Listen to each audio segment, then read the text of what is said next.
광야에 해당하는 히브리어 단어가 미드바르라는 단어입니다. 그런데 이 단어는 말하다라는 뜻을 가지고 있는 다바르라는 단어와 어원이 같습니다. 광야 그리고 말하다가 같다? 좀 이해가 안 되죠. 그러나 여러분 성경을 보면 하나님께서는 하나님의 사람들을 광야로 불러내셔서 그들에게 말씀하셨습니다. 아브라함을 광야로 불러내셨습니다. 야곱을 광야에서 만나 주셨습니다. 모세를 또 광야에 불러내 주셨습니다. 다윗이 그러했죠. 세례 요한도 예수님도 모두가 광야에서 하나님의 음성을 들었습니다. 광야는 사람이 없는 외로움의 장소, 침묵의 장소, 버려진 장소, 생명이 없다, 새로운 삶의 가능성이 없는 장소, 데절트라고 여겨집니다. 그러나 여러분 히브리적 개념에서는 광야는 하나님이 계시는 곳, 하나님의 임재의 장소요, 하나님이 말씀하시는 장소입니다.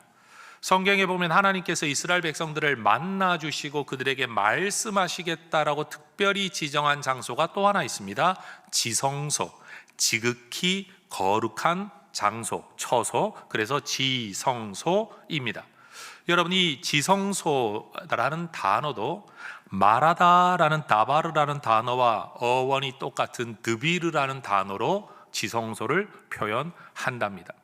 여러분 너무 신기하잖아요. 우리 하나님께서 말씀하시는 그곳, 만나주시는 곳이 지성소인데 여러분 지성소와 광야는 우리가 생각할 때 너무 극단에 있는 처소입니다. 그러나 이것이 같은 개념으로 연결된다는 거예요.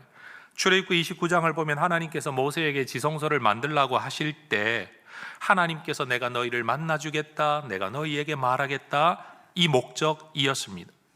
여러분 인생은 우리에게 광야와 같습니다. 우리가 인생을 광야와 같다라고 말할 때는 괴롭다, 힘들다, 소망 없다, 길이 보이지 않는다, 아무도 나를 도와주지 않는다라는 개념으로 인생을 광야에 비유합니다.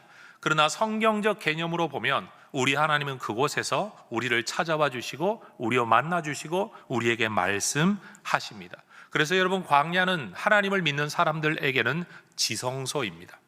예배당만 지성소가 아니라 예배하는 자리만 지성소가 아니라 인생의 광야가 지성소가 된다라는 겁니다. 모세를 한번 생각해 보십시오.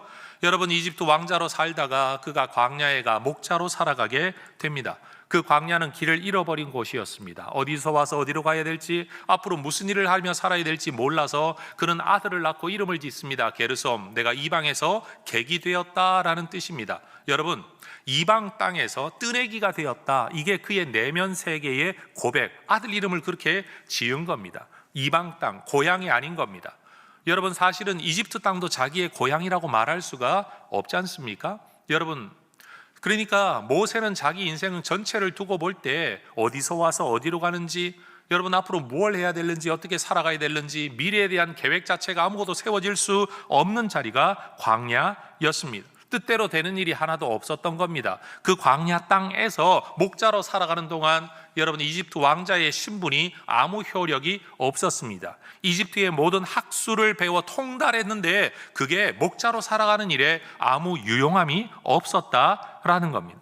만약 왕궁에서 자랐던 모세가 광야에서 이 목자로 살아가는 40년의 생활을 경험하지 못했다면 이후 하나님이 그를 이끌어 이스라엘 백성을 인도하게 하시는 또 다른 40년에서 그는 광야 생활의 부적응자가 되었을런지도 모릅니다. 여러분 분명 이방 땅에 객이 되었다고 말하는 이 기간, 그 시점에서는 이유를 알 수 없는, 정말로 내 인생은 실패한 것, 버림받은 것, 외면당한 것, 하나님이 나를 외면한 거라고 생각할 수 있지만 하나님 편에서는 하나님의 역사를 위하여 준비하고 계신, 말씀하고 계신, 역사하고 계신, 임재하고 계신 지성소의 과정이었다는 것을 지나고 나서야 비로소 우리는 알게 되는 겁니다. 여러분 사울과 다윗은 둘 다 내가 왕이 되겠다고 말하지 않았는데 어느 날 갑자기 선지자가 찾아와 기름을 부었다라는 점에서 비슷한 모습이 있습니다. 그리고 그들이 기름 부음 받을 때 둘 다 굉장히 겸손한 모습이었습니다. 그리고 둘 다 남다른 탁월함이 있었던 사람입니다. 그런데 이 두 사람의 인생의 말년은 서로 달랐습니다. 달랐던 차이점을 여러 가지로 설명할 수 있겠지만 가장 큰 차이 하나를 들려면 여러분 다윗은 광야를 경험한 사람이고 사울은 광야를 경험하지 못한 사람이었습니다. 여러분, 우리 인생의 광야가 별반 그렇게 탐탁치 않은 자리이기는 하지만 여러분, 이것이 우리 인생의 하나님의 역사, 하나님의 인도하심의 목적 있는 하나님의 사랑의 징표일 수 있다는 사실을 우리가 좀 인정할 수 있으면 좋겠습니다. 마음으로 감동은 없을 수 있습니다. 왜? 오늘 너무 괴로우면 여러분 그렇게 말하기 힘듭니다. 그러나 머리로라도 인정해야 될 겁니다. 그렇습니다, 주님. 나 하나님을 인정합니다. 나를 사랑하시는 하나님이 나를 인도하고 계심을 내가 인정합니다. 지금은 내가 답을 모릅니다. 괴로워서 괴로움 때문에 힘들다는 생각만 하고 있는데 언젠가는 이것 때문에 하나님 앞에 감사하게 되는 날이 올 것을 기대합니다. 여러분, 이것이 예수 믿는 사람이 자기 영혼을 향해 명령해야 될 내용이죠. 여러분, 시편의 기록자도 말하지 않습니까? 내 영혼아, 왜 염려하느냐? 왜 낭망하느냐? 왜 불안해하느냐? 여러분, 불안하지 않았다면 그렇게 말하지 않았을 겁니다. 내 안에 두려움이 있고 불안함이 있으니까 자기 스스로 믿음으로 선포하는 겁니다. 왜 염려하느냐? 왜 불안해하느냐? 하나님이 너와 함께한다. 주님을 바라보라. 그의 손을 바라보라. 여러분, 이것이 믿음의 사람이 가져야 할 자기 명령이라는 사실입니다. 그러니 믿음의 길에 들어선 우리는 우리의 외로운 삶의 현장을 두고 단순히 광야라고만 말해서는 안 됩니다. 우리는 거기에 한마디를 더해야 됩니다. 광야 같지만 여기가 지성소이다. 태어났으니까 살아간다. 맞는 말이죠. 그러나 우리는 거기에 한마디 더 해야 됩니다. 여기서 나는 하나님을 만날 것이다. 나는 이 자리에서 우리 하나님과 동행하게 될 것이다. 광야는 버려진 장소가 아니라 오히려 배워가는 장소이다. 하나님을 더 깊이 알아가는 장소다라는 겁니다. 따라하십시다. 광야 같은 내 삶의 자리가 지성소입니다. 여러분, 우리의 삶의 자리가 지성소인 줄로 믿습니다. 하나님은 여러분의 직장과 문제 상황에서 말씀하십니다. 여러분이 싱크대 앞에 꿇어 엎드려 탄식하며 눈물을 흘리는 그 자리에서 주님 만나주시고 말씀하시는 거기가 지성소가 될 것입니다. 여러분, 이러한 인생의 광야 과정 속에서 결국 우리는 하나를 생각해야 합니다. 그건 뭐냐면 내 인생이 이렇게 광야라면, 그런데 그 광야가 지성소라면, 거기서 주님이 내게 말씀을 하신다면 나는 인생의 광야를 거치면서 어떤 모습으로 성장해 가야 되느냐라는 겁니다. 돈을 더 번다, 이건 우리가 결정할 수 없습니다. 건강을 잃어버릴 수도 있다는 사실도 우리는 인정해야 됩니다. 그러나 최소한 우리의 내면이 하나님을 더 알아가는 것과 하나님을 더 사랑하는 것만큼은 여러분 분명한 결과이어야 합니다. 여러분, 처음 신앙생활 초창기에 받은 은혜가 너무 커서 그 첫사랑의 은혜에 대한 기억을 우리가 강렬하게 가지고 있을런지 모르지만 사실 시간이 지나면 지날수록 하나님을 향한 사랑이 더 커지는 게 정상이고 하나님에 대한 이해의 깊이가 더해가는 것이 정상이어야 합니다. 여러분, 아이보다는 어른이 삶에 대한 이해가 깊어지는 게 당연한 것 아니겠습니까? 초신자보다야 여러분 오래된 사람이 신앙의 연조가 쌓이면 쌓일수록 하나님 사랑하는 마음이 더해가는 것이 마땅한 모습이어야 하는 겁니다. 하나님은 아브라함을 그렇게 만들어 가십니다. 우상을 팔아 생계하였던 집안 자손이었던 사람이 아브라함입니다. 그가 믿음의 조상 아브라함으로 성장하기까지 여러분 그 인생에 몇 개의 중요한 사건이 있습니다. 아브라함은 하나님께서 창세기 12장에서 그를 부를 때에 갈 바를 알지 못하고 순종하는 대단한 믿음의 모습을 보여줍니다. 그런데 그렇게 인도당했던 그가 정작 가나안 땅에 들어갔을 때 그 땅에 기근이 임하자 그는 그 땅을 버리고 이집트로 가려고 합니다. 먹고 사는 문제 앞에서 그는 하나님에 대한 신앙보다는 여러분 사는 문제를 먼저 쫓아가는 겁니다. 아브라함이 버리고 떠난 그 땅은 하나님께서 너와 너의 자손에게 주겠다고 약속하신 땅이었습니다. 물론 창세기 12장 10절에서 아브라함이 애굽에 거류하려고, 다시 말해 잠깐 거기서 살아가려고 애굽으로 내려갔다고 기록함으로써 아브라함이 영구 이주를 목적으로 한 게 아니라 이 기근의 때를 잠깐 면하기 위해 내려갔다 돌아올 계획이었다는 것을 성경도 기록하고 있습니다. 그러나 본문의 기록만 두고 볼 때 여러분 하나님께서 가라고 하는 땅으로 가라라고 말씀하실 때는 순종했던 그가 이집트로 내려갈 때는 하나님 앞에 물었다는 성경 기록이 하나도 등장하지 않습니다. 하나님과 상의했다, 하나님께 기도했다, 하나님의 지시를 받았다, 이런 내용이 하나도 없는 겁니다. 먹고 사는 문제 앞에서 아브라함은 눈에 보이지 않는 하나님보다는 눈에 보이는 문제를 먼저 따라가는 아주 일상적이고 일반적인 사람의 모습을 그대로 보여줍니다. 저는 아브라함이 믿음 없다는 말을 하고 있는 게 아닙니다. 여러분, 본토 친척 아비집을 떠나는 믿음의 사람도 인생의 어떤 문제 앞에서는 특별한 하나님에 대한 생각 없이 살아갈 수 있다는 것을 저는 오히려 이야기하고 있는 겁니다.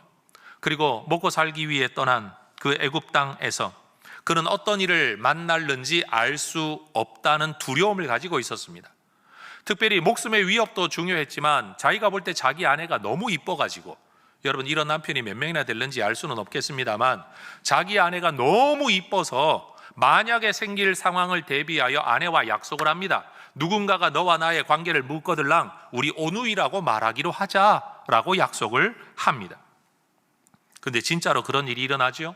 그 땅의 통치자가, 여러분 이 여인이 너무 아리따우니까 네 여동생 내가 아내로 삼고 싶다라고 데리고 갑니다. 여러분, 아내라고 말하지 않고 오누이라고 말을 했으니 막을 길이 없습니다. 자기 아내를 데리고 가는데도 말리거나 막아설 수가 없습니다. 뜨내기로서 한 지역의 통치자에게 맞설 힘이 없었기 때문에 어쩔 수 없는 일이었을 겁니다. 그런데 여러분, 창세기 12장 16절을 보면 여러분, 자기 아내를 여동생이라고 하고 떠나보내는데 여동생을 보낸 빙패물로 아브라함이 얻는 게 있습니다. 양, 소, 노비, 암수, 나귀와 낙타. 여러분, 뭔가 이익을 얻고는 있는데 우리는 이런 모습을 보고 야, 아브라함이 복을 받았다라고 말하기에는 너무 이상하잖아요. 한마디로 마누라 팔아먹고 얻는 재산, 여러분 이것을 당연한 것으로 받아들이고 있는 이 처지와 상황을 두고서 이게 뭐 대단한 믿음의 조상의 모습인가 싶은 생각이 우리에게 드는 겁니다. 만약 하나님의 개입이 없었다면 아브라함은 정말로 자기 아내를 빼앗기고 어쩌면 죽임당하거나 아니면 내어 쫓겼을런지도 모릅니다. 그런데 하나님은 직접 개입하셔서 그 사람의 아내다, 돌려줘라, 돌아가게 해라. 나중에는 그 통치자가 화를 내죠. 너 여동생이라고 말하지 않았냐? 왜 내게 거짓말했느냐? 라고 오히려 책망받는 일이 일어납니다. 먹고 사는 문제에서도 일반적인 모습을 보여주었던 아브라함은요, 죽고 사는 문제 앞에서도 일반인의 모습을 그대로 보여줍니다. 여러분, 믿음의 사람이라고 해서 인생의 모든 문제에서 항상 믿음대로 사는 건 아닌 것 같습니다. 교회에서 신앙의 모습을 보여주는 헌신의 사람이라고 해서 자녀 양육에서도 믿음의 모습이 나타나겠나? 직장 생활할 때도 믿음의 모습이 나타나겠나? 여러분, 우리는 그렇게 기대하지만 실제로는 그렇지를 못합니다. 한 분야의 엄청난 전문가라고 해서 삶의 모든 분야의 전문가가 아닌 것처럼 한 분야의 깊은 통찰력을 가지고 있다고 해서 삶의 모든 영역에서 똑같은 통찰력을 가지고 있는 게 아닌 것처럼 우리의 신앙도 알고 보면 어떤 부분에서는 대단할 수 있지만 어떤 부분에서는 정말 부끄러울 수 있는 게 우리의 모습인데 아브라함도 그랬다라는 겁니다. 여러분, 신앙의 초기에는 이런 일이 많습니다. 하나님은 아브라함을 책망하지 않으십니다. 먹고 사는 문제 때문에 내려갔다고 뭐라고 하지 않으시고 아내 넘겼다고 그것 때문에 하나님이 뭐라고 하지 않고 오히려 뒤치다꺼리를 다 해주십니다. 마치 아이가 갓난아기에 그 모든 필요를 부모가 직접 다 챙기는 것처럼 말이에요. 그런데 여러분, 문제는 나이가 1살, 2살, 10년, 20년이 지났는데도 여전히 부모가 똑같은 뒤치다꺼리를 하고 있다면 이건 문제입니다. 신앙도 그렇습니다. 여러분, 초신자 때는 우리가 특별한 은혜가 많습니다. 여러분, 예배당에 나와 앉기만 해도 막 눈물이 나고 기분이 막 행복해지고 기뻐지는 것 경험해 보신 적 있습니까? 여러분, 설교 반응이 너무 없으셔서 제가 여러분이 스스로 한번 질문하게 해보겠습니다. 옆에 분 한번 여쭤보십시다. 예수 믿는 초창기에 그런 기쁨 누려본 적이 있으십니까? 대답해 보세요. 여러분, 어떤 분들은요, 예배당에 나와 앉기만 해도 눈물이 흐른대요. 어떤 분들은 나와 앉기만 해도 목사가 그렇게 이뻐 보이더래요. 교회 나오기만 하면 행복하고요, 교회당에 떨어져 있는 쓰레기를 줍고 청소를 해도 막 찬송이 저절로 흘러 나온대요. 근데 우리가 그런 말 있죠. 여러분, 결혼해서 한참이 되었는데도 나는 당신을 보면 아직도 가슴이 뛰어, 그러면 심장 질환이라고. 네. 근데 여러분이 신앙생활 오래 하면 그때 그 감동과 마음이 똑같지 않습니다. 아니, 신앙 초창기에는 그렇게 하신 하나님이, 아니, 신앙생활 오래 한 우리한테는 왜 그런 마음을 안 주실까? 우리는 사실 궁금합니다. 그런데 여러분 꼭 기억하십시오. 우리 하나님, 우리를 어떻게 다루시느냐? 우리가 우리 자녀를 다룰 때처럼 다루십니다. 자기 힘으로 아무것도 할 수 없을 때는 모든 것을 챙깁니다. 그러나 때가 되면 걸어야 합니다. 걸으려면요, 엎어져야 됩니다. 자빠져야 됩니다. 넘어져야 됩니다. 그 다치는 과정이 반복되어져야 비로소 걸을 수 있고, 또 걷다가 뛰면 또 엎어집니다. 그런데도 부모는 그것을 기다려 보아야 합니다. 왜요? 이 아이가 자라나야 하니까요. 여러분, 하나님은 우리가 믿음으로 살아갈 때 그냥 믿음 있으면 믿음은 그저 저절로 되는 것, 한 번 가진 믿음은 어디에서나 다 통용되는 것처럼 여기지만 실제로는 그렇지 않습니다. 삶의 모든 과정 속에서 훈련과 연단의 과정을 통해 다듬어져야 됩니다. 엎어지고 자빠지는 일이 훨씬 더 많습니다. 그런데 언제부터인가 그게 당연하게 여겨지는 일이죠. 예를 들어 주일날 예배 오는 게 아직도 씨름인 분들이 있을 겁니다. 교회를 가야 되나 말아야 되나 매주일마다 엎어지고 자빠지면서, 여러분, 어떨 때는 걷고 어떨 때는 자빠지는 분이 계실 겁니다. 그런데 여기 상당수 분들은 주일이 되면 고민하지 않고 그냥 당연히 가는 것, 당연히 걸어가는 것이라는 모습을 가진 분들이 계실 겁니다. 그게 바로 연습이고 훈련이라는 겁니다. 시간이 흐르는 동안 아브라함이 그렇게 성장해 갔습니다. 여러분, 이 아브라함이 이 인생의 모든 과정을 지내는 동안 그의 조카 롯도 그와 함께하고 있었습니다. 창세기 12장 4절을 보면 그의 조카 롯도 그와 함께하고 있었다라고 성경이 분명히 기록합니다. 근데 조카 롯이 한 사람만 있었던 게 아니라 사실은 그의 가족들이 함께 있었고 그의 식솔들이 함께 있었고 그의 딸린 종들도 함께 있었으니 사실은 하나의 그룹이었습니다. 시간이 흐르면서 많은 가축으로 인해 여러분, 하인들끼리 다툼이 일어납니다. 왜요? 내 양에게 좀 더 좋은 목초지를 차지하게 하기 위해서 재산이 늘면 늘수록 갈등이 커지는 겁니다. 그렇죠? 여러분, 아이들이 덩치가 작을 때는 여러분 한 방에 둘이고 셋이고 재우고 살아도 문제가 안 되는데, 크면 클수록 아이 하나에게 한 방이 필요합니다. 옛날에는 넉넉했던 집이 점점 좁아지는 겁니다. 지금 아브라함이 그런 상황을 맞이한 겁니다. 여러분, 같은 상황을 경험했습니다. 같은 삶을 살아봤습니다. 같은 출발을 했습니다. 그런데 결정적인 순간이 되자 이 두 사람에게서 뭔가 큰 차이가 하나 발견됩니다.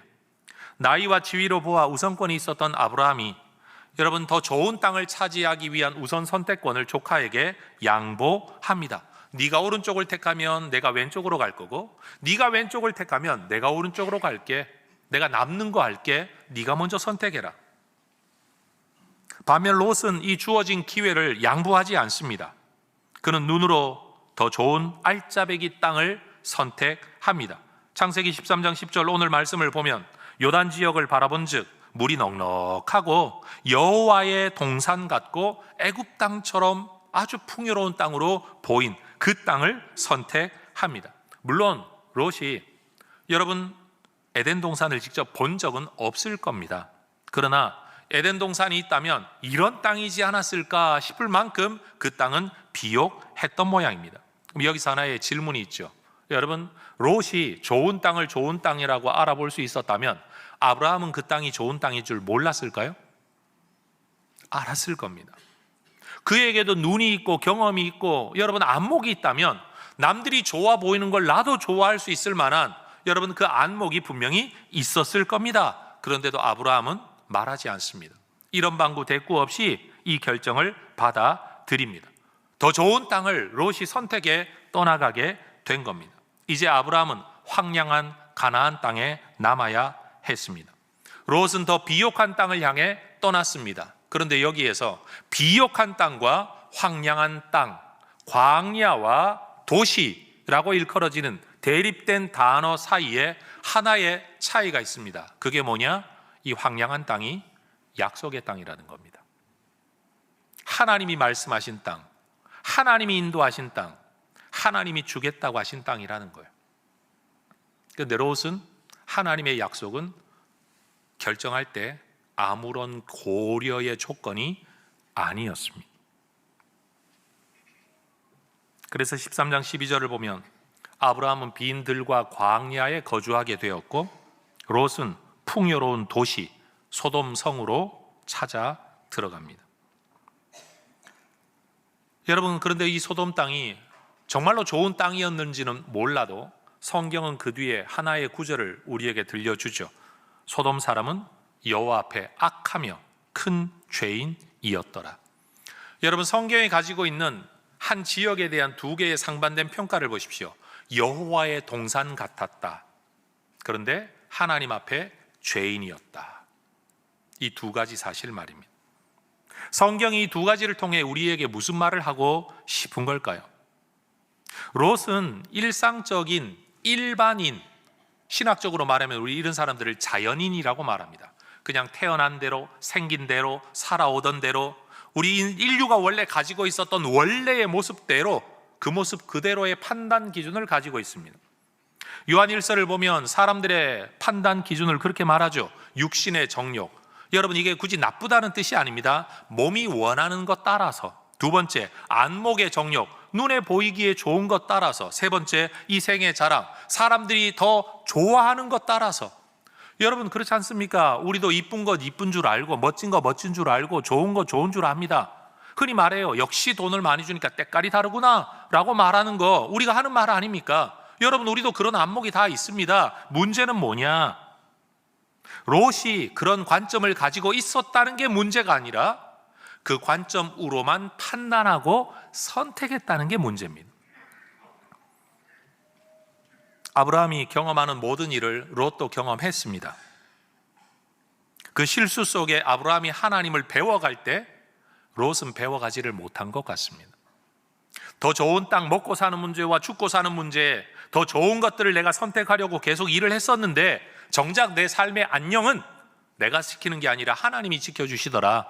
하나님이 길을 열어주셔야만 되더라라는 걸 여러분, 삶의 과정 속에서 광야 학교에서 아브라함은 배워갔는데 롯은 이것을 배우지를 못했다라는 거예요. 마치 나이가 들었는데도 철들지 않는 어떤 사람들처럼 말이에요. 나이는 엄청 많이 먹어가고 있는데 인격은 성장해 가지 않는 어떤 사람들처럼 말이에요. 롯이 하나님과 함께하는 시간 속에서 하나님을 배워가지를 못한 겁니다. 사무엘상 2장 6절과 7절을 보면 하나님을 일컬어 성경에서 노래하는 아주 전형적인 신앙 고백의 노래가 있어요. 여호와는 죽이기도 하시고 살리기도 하신다. 내리기도 하시고 올리기도 하신다. 가난하게도 하시고 부하게도 하신다. 낮추기도 하시고 높이기도 하신다. 여러분, 이런 하나님이신 줄 다 믿으시죠? 여러분, 이 노래는 여러분 성경에 보면 미리암도 불렀고 마리아도 불렀고 여러분 예수님의 어머니 마리아도 이 노래를 부르고요. 여러분, 이 정말로 성경이 말하고 있는 하나님 주권에 대한 철저한 신앙의 고백의 노래예요. 그런데 롯은 머리로는 이런 하나님을 알았는지 모르겠지만 삶의 선택을 보면 이런 하나님을 생각하고 있지 않았던 것 같아요. 그 결과가 뭡니까? 롯은 좋은 땅과 도시, 에덴 동산 같은 곳에서 실패하는 인생을 살았어요. 아브라함은요, 황량한 광야에서 하나님과 동행하는 복의 근원으로 살았어요. 우리는 이 두 사람의 모습을 통해 이런 표현이 가능할 것 같아요. 하나님 안에서 어디에서든지 살아가겠다는 사람과 하나님 없더라도 좋은 곳에서 살아가겠다라는 사람의 차이 말입니다. 자, 따라하십시다. 안목이 믿음입니다. 선택을 보면 믿음을 볼 수 있습니다. 여러분, 우리의 선택을 보면 우리의 믿음을 볼 수 있습니다. 흔히들 목회자들이 설교할 때 육신의 눈으로만 보지 말고 믿음의 눈으로 봐야 됩니다 라고 말하는데 여러분, 저는 그거 동의 못하겠습니다. 왜냐하면 육신의 눈으로 보지 말아라. 어떻게 안 봅니까? 내 눈에 보이는 걸. 저는 이렇게 말하고 싶어요. 육신의 눈으로 보되 믿음의 눈으로 한 번 더 봐라. 저는 이렇게 표현하는 게 오히려 맞을 것 같습니다. 여러분, 물건을 구매하는 것도 보면 어떤 사람은 눈에 보이는 대로 그냥 사요. 사고 나서 후회해요. 근데 물건을 잘 사는 사람들이 있어요. 이분들은 사기 전에 더 꼼꼼하게 따져봐요. 이것저것 다 따져보고 물건을 사는 것 같아요. 여러분, 누가 더 지혜로운 사람입니까? 앞에 사람입니까? 뒤에 사람입니까? 그렇죠. 여러분, 믿음의 사람은 어떤 사람인가 하면 육신의 눈으로 안 본다. 그 틀린 말이에요. 육신의 눈으로 먼저 보고, 두 번째 믿음의 눈으로 한 번 더 보고, 그리고 결정하는 사람. 여러분, 이게 믿음의 사람인 거예요. 하나님은 롯이 떠난 이후에 홀로 남은 아브라함에게 오늘 본문 14절에서 말씀해요. 너는 눈을 들어 바라보라. 동서남북을 바라보라. 따라 하십시다. 너는 눈을 들어 바라보라.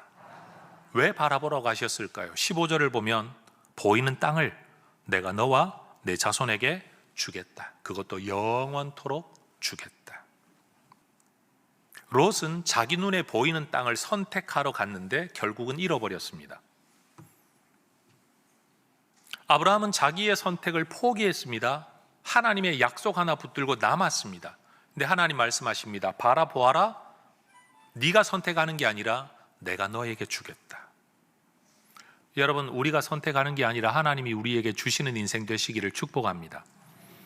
잡으려고 쫓아다니는데 잡지 못하는 인생, 실패하는 인생 되지 말고 믿음 하나 붙들고 살아가는데 하나님이 우리에게 붙여주시는 인생 되시기를 축복합니다. 하나님을 생각하지 않는 사람들은 자기 눈에 좋아 보이는 것을 선택하며 살아가겠죠. 그러나 믿음의 사람들은요, 눈에 보이기에 좋은 것을 선택하는 게 아니라 하나님을 선택함으로 정말로 내게 좋은 것을 하나님이 채워주시는 인생 되는 줄로 믿습니다. 다시 말해, 복을 쫓아다니는 게 아니라 내가 복이 되는 거죠. 복이 나를 따라오는 거죠. 여러분, 어떤 인생 되기를 원하세요? 세상 사람들도 그런 말을 하더라고요. 돈 버는 사람은 돈을 쫓아다니는 사람이 아니라 돈이 그 사람을 쫓아다녀 라는 말을 하잖아요. 여러분, 진짜로 예수 믿는 사람으로 우리가 이 땅을 사는 동안 우리가 꿈꿔야 될 건 뭐냐 하면 좀 더 좋은 것을 쫓아다니는 인생이 아니라 하나님을 붙들고 하나님 쫓아다니는 인생 속에서 하나님이 우리에게 채워주시는 인생 되어야 될 줄로 믿습니다. 그런데 정말로 중요한 건 이러한 선택, 이러한 판단이 어느 한 날 갑자기 생기는 건 아니라는 거예요. 잠 한번 잘 자고 일어난다고 되는 게 아니라는 거예요. 오늘 우리 간증하신 성도님의 그 세례 간증문이 주보에도 올라 있어요. 전 주보 만들면서 먼저 읽었었거든요. 그러면서 읽으면서 제가 이런 생각했어요. 아마 우리 교인들 가운데는 하나님이 이렇게 나한테 꿈만 한번 보내주셔다 나 예수 제대로 믿을 텐데 라고 생각하는 분이 분명히 이 자리에 있을 거라는 생각이 드는 거예요. 근데 여러분 보세요. 3번이나 보여주셔도 안 믿으셨잖아요. 나는 그거 한 번만 봐도 될 거라고 생각을 하는데 여러분, 실제로는 그렇지 않은 거예요. 우리가 생각하고 있는 것, 내가 기대하고 있는 것, 이것만 되면이라고 나는 아쉬워서 말하고 있지만 정작 진짜 본질을 추구하지 않는 사람들은 이것만 되어도 여전히 자기 길을 갈 경우가 많습니다. 우리 인생을 두고 광야라고 말합니다. 아무도 내 편 되어주지 않는다. 아무도 내게 도움이 안 된다. 이왕이면 아니죠. 오죽하면 남편은 남의 편이라 남편이라고 부른다 라는 말이 생겨나겠습니까? 삶을 두고 볼 때 우리는 전부 다 홀로 정말 외로운 길을 걸어갑니다. 네, 여러분 기억하십시다. 그 자리가 어떤 자리다? 광야이자 동시에 어디다? 지성소이다. 우리 하나님이 말씀하시는 곳이다. 그리고 반대로 말하면 하나님이 말씀하시는 그곳이 곧 지성소이다 라는 사실입니다. 여러분, 세상 사람들은요, 두려운 것, 안 좋은 것 무조건 피하려고 합니다. 그런데 예수 믿는 사람들은 좋은 것 좋은 줄 알지만 좋기 때문에 선택하는 게 아니라 하나님이 사명이라고 하기 때문에, 필요하다고 하기 때문에 선택하는 거고요. 반대로 다른 사람들이라면 좋지 않은 걸 절대 선택하지 않을 거예요. 근데 우리는 그게 사명이라고 하면, 하나님 기뻐하신다고 하면 우리는 그것을 선택하는 겁니다. 사람들은 더 좋은 땅을 먼저 넙죽 선택해요. 기분 나쁘죠. 마음 상해요. 나는 왜 날마다 손해봐야 돼? 라는 생각이 듭니다. 그러나 믿음의 사람은 저 사람은 저 나름대로 자기 길을 갈 거고, 나는 저걸 선택 못해도 하나님이 정말 내게 좋은 걸 주시려면 나쁜 걸 선택해도 좋게 만들어 주실 거야. 여러분, 이 믿음이 우리에게 필요한 거예요. 제가 말씀드리잖아요. 여러분, 진짜 하나님이 여러분에게 은혜를 주시는지 안 주시는지 여러분 경험하시려면 여러분 제 말 한번 용기 있으면 따라해 보세요. 상권이 활발하게 일어난 곳을 빚어서 억지로 차지해 들어가서 거기서 장사 잘 되기를 꿈꾸지 말고, 상권이 죽어 있는데 찾아 들어가서 하나님 나 한번 복 주시나 안 주시나 한번 보자, 작심하고 찾아 들어가서 여러분 때문에 상권을 살리게 되는 여러분 그런 은혜의 복을 누리시게 되기를 주의 이름으로 축원합니다. 성경에 보면 이삭이라는 인물이 있습니다. 아브라함 아저씨의 아들이에요. 여러분, 기근이 들었어요. 물이 없어요. 근데 희한하죠? 이삭은 땅을 파면 물이 나와요. 여러분, 이삭이 땅을 파서 물을 얻을 때 옆에 있는 사람들은 땅 안 팠을까요? 대답을 원하겠습니다. 옆에 사람들은 땅을 안 팠을까요? 물을 얻기 위해 땅을 팠을 거 아니에요. 근데 그 사람들은 물이 안 나와요. 여러분, 이삭이 옛날에 이 수맥 찾는 뭔가를 가지고 있어서 그랬을까요? 옆에 있는 사람들이 시비를 걸어서 그 우물을 빼앗았습니다. 이삭, 여러분, 기근이 든 땅에서 물을 잃어버리면 죽는 것 아닙니까? 무슨 수를 써서라도 지켜야 될 것 아닙니까? 근데 이삭이요, 주워버립니다. 그러고 가서 또 땅을 팝니다. 근데 놀랍죠? 땅 파면 뭐가 나와요? 또 물이 나와요. 그 땅도 뺏깁니다. 왜 뺏길까요? 땅만 파면 물이 나온다고 하면 굳이 남의 걸 빼앗을 이유가 없습니다. 나는 아무리 해도 물이 안 나오는데 저기는 자꾸 물이 나오니까 내가 살아야 되니까 남을 죽여서라도 내가 살려고 빼앗는 거, 이게 세상의 삶의 방식이에요. 세상 사람들이 살아가는 방식이 바로 그거예요. 내가 살기 위해 남을 이겨야 되는 거예요. 그런데 하나님의 사람은 뭐냐? 내가 살기 위해 남을 이기는 게 아니라 하나님이 내게 주신 은혜로 남을 살리는 사람들이. 여러분, 우리 혜성의 가족들, 저는 부탁드리고 싶어요. 월급 좀 더 많이 받는 직장 생활 어떻게 할까 생각하지 말고 여러분 창업하시고 창직을 하시고 사업을 하셔가지고요, 단 한 명의 직원이라도 월급 주고 살면 저는 여러분이 애국한다라고 생각합니다. 아멘, 아무도 안 하시네. 단 한 명에게라도 월급을 주면서 내가 살 수만 있다면 여러분 누군가를 먹여 살리는 복의 근원이 되는 줄로 믿습니다. 갑질 이런 거 제발 하지 마시고요, 은혜로 하나님의 은혜를 나누는 하나님의 복의 통로 말입니다. 여러분, 롯은 되는 걸 택해갔습니다. 그러나 하나님이 없었기 때문에 망했습니다. 아브라함은 황량한 빈들판에 남았습니다. 그러나 그가 붙드는 것은 하나님의 약속이었습니다. 결국 그는 아브라함 복의 근원이 되었습니다. 성경은 예수님에 대하여 좀 이해하기 힘든 성경 구절 하나를 우리에게 들려줍니다. 히브리서 5장의 말씀이에요. 그가 아들이시면서도 받으신 고난으로 순종함을 배워서 온전하게 되셨다. 배워서 온전하게 되셨다? 그럼 예수님이 원래 온전하지 않으셨나? 이런 궁금함을 우리가 가지게 되죠. 예수님의 온전함은 도대체 뭔가? 배워야만 되는 건가? 원래 온전하지 않으셨다는 말인가? 그런데 여러분, 한 걸음 떨어져서 이 구절을 이해하려고 한다면 이런 이해가 가능할 것 같아요. 받으신 고난, 광야와 같은 인생 여정 가운데 순종함을 통해서 온전하게 되셨다. 이해가 되십니까? 광야와 같은 과정 속에서 순종을 선택하심으로 온전하게 되셨다. 뭐가 온전하게 되었어요? 하나님의 구원의 뜻이 온전하게 되었죠. 우리를 향한 구원이 완전히 온전하게 이루어지게 된 거죠. 예수님이 이 땅에 오신 사명도 온전히 실현되게 된 겁니다. 예수님의 능력이나 인성이나 그의 성품의 부족함이 채워졌다는 뜻이 아니라 하나님의 계획이 온전하게 되었다. 뭘 통해? 순종이라는 선택을 통해. 어디에서? 받으신 고난, 광야와 같은 과정 속에서 말이에요. 그러니 여러분, 우리도 광야 같은 인생 과정 속에서 뭘 선택해야 되겠냐? 순종을 선택해야죠. 말씀 선택하는 거죠. 좋은 것 쫓아다니는 게 아니라 약속을 쫓아다니는 거죠. 내가 이렇게 하면 될 줄 아는데 믿음의 양심으로 나는 하지 않겠어. 하나님 기뻐하시지 않는 방법이니까 나는 손해를 보겠어. 손해 보는 거 내 분명히 인정해. 그러나 언젠가는 하나님이 이것 때문에 갚아 주실 거야. 여러분, 이 선택을 우리가 하게 된다면 우리 인생에 하나님의 뜻이 이루어지고 하나님의 계획이 이루어질 줄로 믿습니다. 우리가 이런 이야기 참 잘 하잖아요. 여러분, 요즘은 TV에서 그런 이야기 별로 안 보여주던데, 여러분, 중요한 보직에 인사청문회 할 때마다 우리가 아쉬워하는 게 있잖아요. 꼭 하나씩 걸리잖아요. 그렇죠? 저 잘난 사람들, 저 잘 나가는 사람들이 꼭 한두 개씩 걸려요.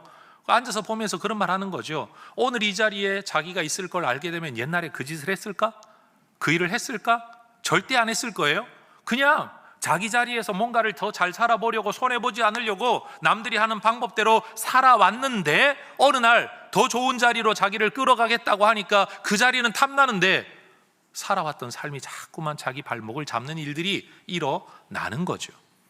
여러분, 우리 하나님께서도 우리를 쓰려고 하실 때 여러분, 우리의 부족함이 우리의 인생의 발목을 잡지 않게 되기를 주의 이름으로 축원합니다. 여러분, 조바심에 빠지고 두려움에 빠지고 불안에 빠지고 염려에 빠지면 자꾸 딴 길을 선택해요. 이 아브라함도 나중에 이스마엘 하나 또 낳잖아요. 그러니까 믿음의 사람이라는 게 한 번의 믿음이라고 해서 계속 믿음으로 사는 게 아닌 것 같아요. 여러분, 죽을 때까지 평생 우리 아마 이 싸움을 하게 될는지도 모르겠습니다. 말씀을 맺겠습니다. 여러분, 우리 하나님의 말씀, 다바르, 말하다, 말씀.